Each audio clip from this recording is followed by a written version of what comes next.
मणिपुर इस वक्त हिंसा और नफरत की आग में जल रहा है। 100 से ज्यादा लोगों की वहां पर मौत हो चुकी है।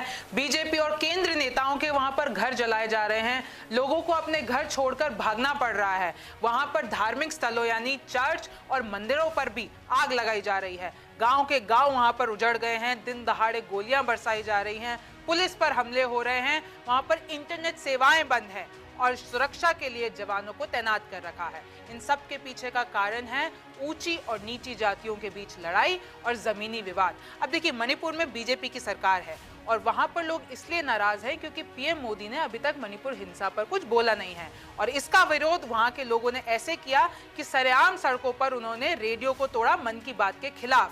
अब विपक्ष भी इस पर लगातार हमलावर है। विपक्ष ये कह रहा है कि यहाँ पर मणिपुर जल रहा है और पीएम मोदी अमेरिका दौरा कर रहे हैं। राहुल गांधी ने यह कहा कि बीजेपी नफरत की राजनीति कर रही है। तो आखिर अभी मणिपुर में स्थिति क्या है? क्यों शुरू हुई मणिपुर में हिंसा और इसके पीछे का कारण क्या है? मणिपुर हिंसा पर बीजेपी वर्सेस विपक्ष क्यों? क्या है मणिपुर का इतिहास और मणिपुर का राजनीतिक इतिहास क्या है? समझ लीजिए रिमझिम के इन 5 पॉइंट्स में। सबसे पहला है कि मणिपुर में अभी स्थिति क्या है। ये स्थिति समझने के लिए सबसे पहले आपको इस मैप को समझना होगा। ये देखिए आप। सबसे पहले आप मणिपुर का ये मैप देखिए। इसकी बॉर्डर असम, मिजोरम, नागालैंड और इंटरनेशनल बॉर्डर म्यांमार से लगती है। राजधानी है इम्फाल। ये बीच वाला घाटी क्षेत्र जो राजधानी इम्फाल के पास है, वहाँ ज्यादातर मेतई समाज रहता है। मेतई समाज की जनसंख्या है 50% से ज्यादा और ये लोग हिंदू हैं और पूरे राज्य के सिर्फ 10% एरिया में रहते हैं। वहीं ये आसपास का पूरा पहाड़ी इलाका है जहां माइनॉरिटीज और ट्राइबल समुदाय रहता है। उसमें से 2 के नाम है कुकी समाज और नागा समाज। ये लोग ज्यादातर ईसाई हैं और इनमें से 8% मुस्लिम हैं। ट्राइबल लोगों की जनसंख्या है 42%। इन लोगों का तकरीबन 90% क्षेत्र पर कब्जा है। मेजॉरिटी में होने के बावजूद मेतई यानी हिंदू लोगों को 90% पहाड़ी इलाकों में घर लेने का अधिकार नहीं है क्योंकि उनके पास एसटी का दर्जा नहीं है। लेकिन अगर माइनॉरिटीज यानी ईसाई और मुस्लिम लोग चाहें तो वो इम्फाल के पास ये वैली या घाटी वाले एरिया में बस सकते हैं। ये सब आपको पहले इसलिए बताया है क्योंकि मणिपुर में ये मुद्दा सारे फसाद की जड़ है। दरअसल 2 समुदाय के लोगों के बीच की लड़ाई है। एक है कुकी समाज जिसकी आबादी 16% है और दूसरा है मेतई समाज जिसकी आबादी 53% है। जंग के पीछे का कारण है जनजाति समाज का दर्जा। अब दूसरा है कि आखिर मणिपुर में हिंसा क्यों शुरू हुई। ये बात शुरू हुई 27 मार्च 2023 को जब मणिपुर हाई कोर्ट ने कहा कि मेतई समाज जो वहां पर मेजॉरिटी में है उसको एसटी का शेड्यूल्ड ट्राइब का दर्जा दे दिया जाए। लेकिन इस बात से जो कुकी समाज है वो नाराज हो गया। वो लोग वहां पर माइनॉरिटीज हैं। इस नाराजगी के पीछे का कारण है कि अगर मेजॉरिटी वाले हिंदुओं को भी एसटी का दर्जा मिल जाएगा तो माइनॉरिटी वाले ईसाइयों और मुसलमानों का क्या होगा। कुकी समाज कहता है कि पहले ही हिंदुओं का हर क्षेत्र में दबदबा है। वो सियासत, पढ़ाई और नौकरियों में आगे हैं। अब अगर उनको भी आरक्षण मिलने लगेगा तो हम तो बर्बाद हो जाएंगे। इस पर मेतई लोगों का कहना है कि मेजॉरिटी में होने के बावजूद भी हमारे पास राज्य का बस 10% क्षेत्र है और दूसरी माइनॉरिटीज जातियों के पास 90%। ये इसलिए क्योंकि हमारे पास एसटी का दर्जा नहीं है। इस वजह से हम पहाड़ी इलाकों में रह भी नहीं सकते हैं। कोर्ट के फैसले के बाद 3 मई को मणिपुर में कुकी और दूसरे जनजातीय समुदाय ने एक रैली निकाली। कुकी समाज की मांग थी कि मेतई समुदाय को जनजाति का दर्जा नहीं दिया जाए। इसी मांग के विरोध में कुकी समाज ने हिंसक रैली निकाली और मेतई समुदाय पर हमले किए। इसके जवाब में मेतई समुदाय के लोगों ने भी कुकी समुदाय के लोगों के घर जला दिए और उन पर हमले किए। लोगों को अपने घर छोड़ने पड़े। अब देखिए, मणिपुर की जनसंख्या लगभग 30 से 35 लाख है। यहाँ मुख्य तौर पर 3 समुदाय के लोग रहते हैं। पहला है मेतई जिसकी पॉपुलेशन है 53% और ये लोग ज्यादातर हिंदू हैं और ये इम्फाल घाटी में इन लोगों का घर है और ये बहुसंख्यक हैं। फिर आते हैं कुकी जो 16% हैं। ये ज्यादातर ईसाई है, इनका पहाड़ी इलाकों में घर है और ये अल्पसंख्यक हैं। फिर आते हैं नागा समुदाय जो कि 24% हैं। ये लोग ज्यादातर ईसाई और कुछ मुस्लिम हैं। पहाड़ी इलाकों में इन लोगों का घर है और ये भी अल्पसंख्यक है। तीसरा है कि मणिपुर हिंसा पर बीजेपी वर्सेस विपक्ष क्यों। अब देखिए, इस पूरे मसले पर पीएम मोदी की चुप्पी को विपक्ष ने मुद्दा बना लिया है। राहुल गांधी ने ट्वीट कर लिखा कि भाजपा की नफरत की राजनीति ने मणिपुर को 40 से अधिक दिनों तक जलाए रखा जिसमें 100 से अधिक लोग मारे गए। पीएम भारत को फेल कर चुके हैं और पूरी तरह खामोश हैं। हिंसा के इस चक्र को समाप्त करने और शांति बहाल करने के लिए राज्य में एक सर्वदलीय प्रतिनिधि मंडल भेजा जाना चाहिए। आइए इस नफरत का बाजार को बंद करें और मणिपुर में हर दिल में मोहब्बत की दुकान खोलें। केंद्रीय गृह मंत्री अमित शाह ने भी पिछले महीने मणिपुर का दौरा किया था और राज्य में शांति बहाल करने के अपने प्रयासों के तहत विभिन्न वर्गों के लोगों से मुलाकात की थी।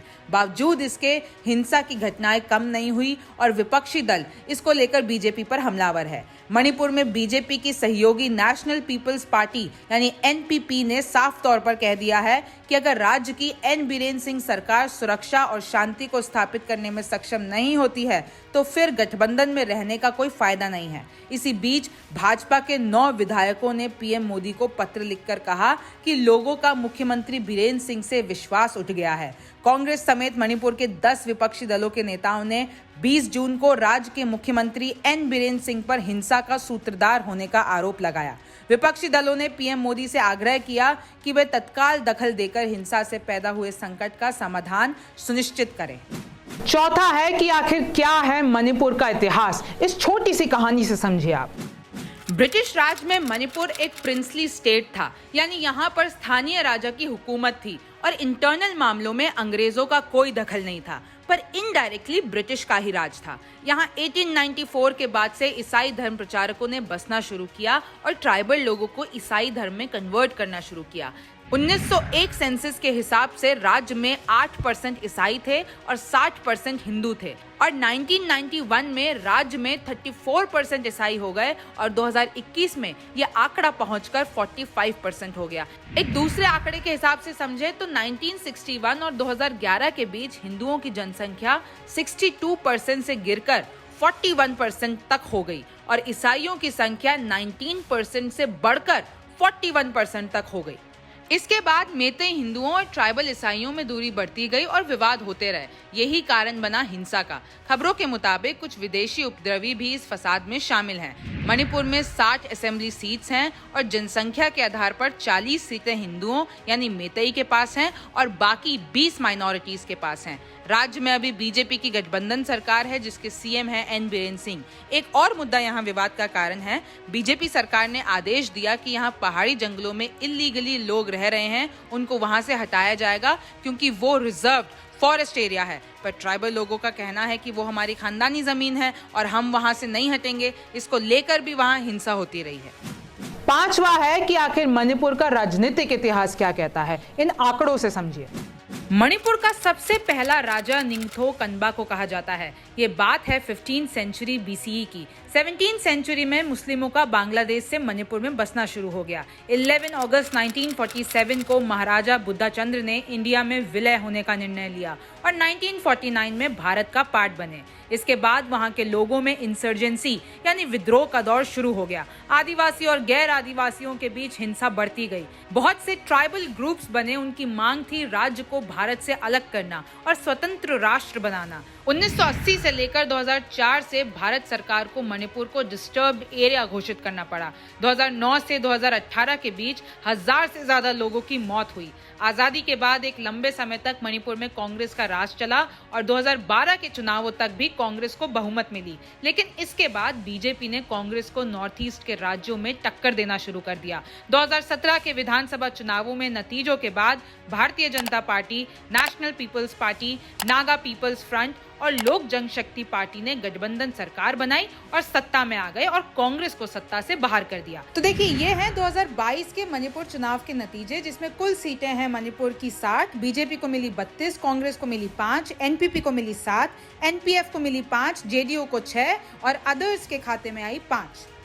इस वक्त पूरे नॉर्थ ईस्ट स्टेट्स में बीजेपी सत्ता में है। वहां की ट्राइबल पार्टियों को भी जोड़ने का काम पीएम मोदी ने किया है। हाल ही में 2023 में नागालैंड, त्रिपुरा और मेघालय में चुनाव हुए और बीजेपी ने रिकॉर्ड तोड़ जीत हासिल की। एक तरीके से कांग्रेस नॉर्थ ईस्ट के राज्यों में अपनी पकड़ बेहद कमजोर कर चुकी है। देखिए, इस वक्त मणिपुर के हालात बहुत खराब हैं और अब इस पे कैसे कंट्रोल पाया जाएगा ये तो वक्त बताएगा। आप न्यूज़ 24 देखते रहिए। मैं हूं रिमझिम जेठानी। फिर मुलाकात होगी। नमस्कार, मैं हूं मानक गुप्ता। अगर आपको हमारा ये वीडियो पसंद आया हो तो इसे लाइक और शेयर जरूर करें और हाँ, हमें सब्सक्राइब और फॉलो करना ना भूलें। ताकि आप देश और दुनिया की कोई खबर मिस ना करें। तो जुड़े रहिए हमारे साथ और देखते रहिए News 24।